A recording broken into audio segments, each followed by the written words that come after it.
Welcome to my educational channel విద్యా ఉద్యోగ సమాచారానికి స్వాగతం.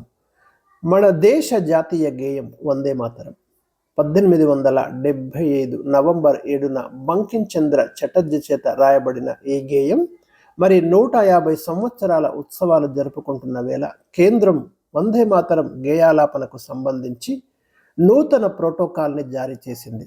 ప్రతి ఒక్కరికి ఈ ప్రోటోకాల్ మీద అవగాహన ఉండాలనే ఉద్దేశంతో ఈ సమాచారాన్ని మీతో పంచుకోవడం అనేది జరుగుతుంది. వందే మాతర గేయం 1875లో రాయబడ్డప్పటికీ 1882లో ఆనంద్ మఠ్ నవలలో అది మొదటిసారిగా, అంటే అంతకంటే ముందు మీకు బంగదర్శన్ పత్రికలో ప్రచురించబడింది 1875లో. ఆ తర్వాత 1882లో అది ఆనంద్ మఠ్ అనే నవలలో ప్రచురించబడింది. 1896లో అది మొట్టమొదటిసారిగా ఆలపించబడింది వందే మాతరం. 1950 జనవరి 24న భారత రాజ్యాంగం జాతీయ గేయం వందే మాతరాన్ని అడాప్ట్ చేసుకోవడం అనేది జరిగింది. అయితే ఇప్పటి వరకు మనం భారతదేశ జాతీయ గేయాల్లో 6 చరణాలు ఉంటే జస్ట్ 2 చరణాలు మాత్రమే మనం ఆలపిస్తున్నాం. ఈ నూతన ప్రోటోకాల్ ప్రకారం ఈ తొలగించిన 1937లో తొలగించిన 4 చరణాలు కూడా కలిపి మొత్తం 6 చరణాలు తప్పనిసరిగా ఆలపించాలి అనేది ఇప్పుడున్నటువంటి నూతన నిబంధన. ఇకపోతే ఒకసారి పూర్తి డీటెయిల్స్లోకి అయితే మనం వెళ్తే 2026 జనవరి 28న కేంద్రం కొన్ని ముఖ్యమైన గైడ్లైన్స్ ఇచ్చింది. దశాబ్దాల క్రితం తొలగించిన 4 చరణాలతో కలిపి పూర్తిగా 6 చరణాలు పాడాల్సిందేనని స్పష్టం చేసింది.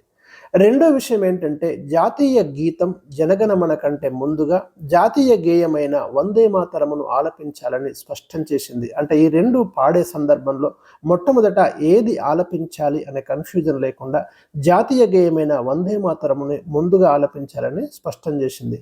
ఈ మేరకు జాతీయ గేయమును ఆలపించడంలో అనుసరించాల్సిన ప్రామాణిక నియమ నిబంధనలను మనకు రిలీజ్ చేయడం అనేది జరిగింది. రాష్ట్రపతి పాల్గొనే కార్యక్రమాలు, త్రివర్ణ పతాకాన్ని ఆవిష్కరించే సందర్భాలు, గవర్నర్ ప్రసంగాల వంటి పలు కీలక ప్రభుత్వ కార్యక్రమాలలో ఖచ్చితంగా జాతీయ గేయం వందే మాతరముని 3 నిమిషాల 15 సెకండ్లలో పూర్తిగా 6 చరణాలు ఆలపించాలి. ఇది గుర్తుంచుకోండి, చాలా చాలా ఇంపార్టెంట్. మృదంగ నాదం మొదలైన తర్వాత వందే మాతర ఆలాపన ఆరంభం కావాలి. కొన్ని కార్యక్రమాల్లో జాతీయ గేయం, జాతీయ గీతం 2 పాడాల్సి వస్తే తొలుత జాతీయ గేయమైన వందే మాతరం ఆలపించాలి. వందే మాతరం ఆలపించేటప్పుడు అందరూ ఖచ్చితంగా నిలబడాలి. ఎక్కడ జాతీయ గేయాన్ని ఆలపిస్తున్నా, రికార్డింగ్ను ప్లే చేస్తున్నా అక్కడి ప్రేక్షకులంతా నిలబడాలి. అయితే కొన్ని ఎగ్జంప్షన్స్ ఇచ్చారు. సినిమా వంటి న్యూస్ రీల్ లేదా డాక్యుమెంటరీ ప్లే చేసేటప్పుడు జనం పెద్ద సంఖ్యలో ఉంటారు కాబట్టి హఠాత్తుగా అందరూ నిల్చొని పాడాలంటే ఎగ్జిబిషన్ హాల్లో కొంత గందరగోళం తలెత్తే ఆస్కారం ఉంది. అందుకే ఆ చోట్లలో మాత్రం నిలబడటం తప్పనిసరి కాదు. పాఠశాలల్లో మాత్రం రోజు దినచర్యను తప్పకుండా జాతీయ గేయంతోనే ఆరంభించాలి అని కేంద్ర హోంశాఖ స్పష్టం చేసింది. ఇది కూడా గమనించాలి. మరి 150 సంవత్సరాల వందే మాతర వార్షికోత్సవాలు జరుగుతున్న వేళ ఈ ఉత్తర్వులు అయితే రిలీజ్ అయినాయి. ఇక ముద్రిత చరణాలను పంచండి అంటూ ఆడిటోరియం వంటి ఎన్క్లోజర్ ప్రాంతాల్లో పెద్ద సంఖ్యలో జనం ఒకేసారి జాతీయ గేయం పాడే సందర్భాల్లో ఒకే గొంతుగా వందే మాతరం వినిపించేందుకు వీలుగా పబ్లిక్ ఎడిషన్ సిస్టంలో ప్లే చేయాలి. లేదంటే ఒక శృతిలో అందరూ పాడేందుకు వీలుగా ప్రింట్ చేసిన చరణాలను అందరికీ అందజేయాలి. మంత్రులు పాల్గొనే అధికార కార్యక్రమాల్లో కుదిరితే వందే మాతరం ఆలపించవచ్చు. అన్ని పాఠశాలల్లో మాత్రం పని దినాలను విద్యార్థులంతా కలిసి జాతీయ గేయం పాడి మొదలెడితే సముచితంగా ఉంటుంది. జాతీయ గేయం, జాతీయ గీతం, భరతమాత, జాతీయ పతాకాలపై విద్యార్థుల్లో గౌరవం పెరిగేలా పాఠశాల యాజమాన్యాలు తగు నిర్ణయాలు తీసుకోవచ్చని కేంద్రం పేర్కొంది.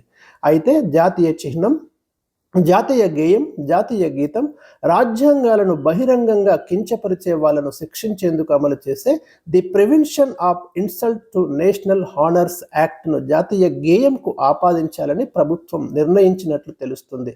దీని ప్రకారం ఎవరైనా జాతీయ గేయాన్ని కించపరిచినా, అవమానకరంగా మాట్లాడినా గరిష్టంగా 3 ఏళ్ల కారాగార శిక్ష పడే ఆస్కారం ఉంది. ఇవి మనకు కేంద్రం జారీ చేసినటువంటి నూతన గైడ్లైన్స్. ప్రతి ఒక్కరికి కూడా మరి దీని మీద అవగాహన అయితే ఉండాలనే ఉద్దేశంతో ఈ వీడియోని అయితే చేయడం జరిగింది. నచ్చితే తప్పకుండా లైక్ చేయండి. Thank you for watching.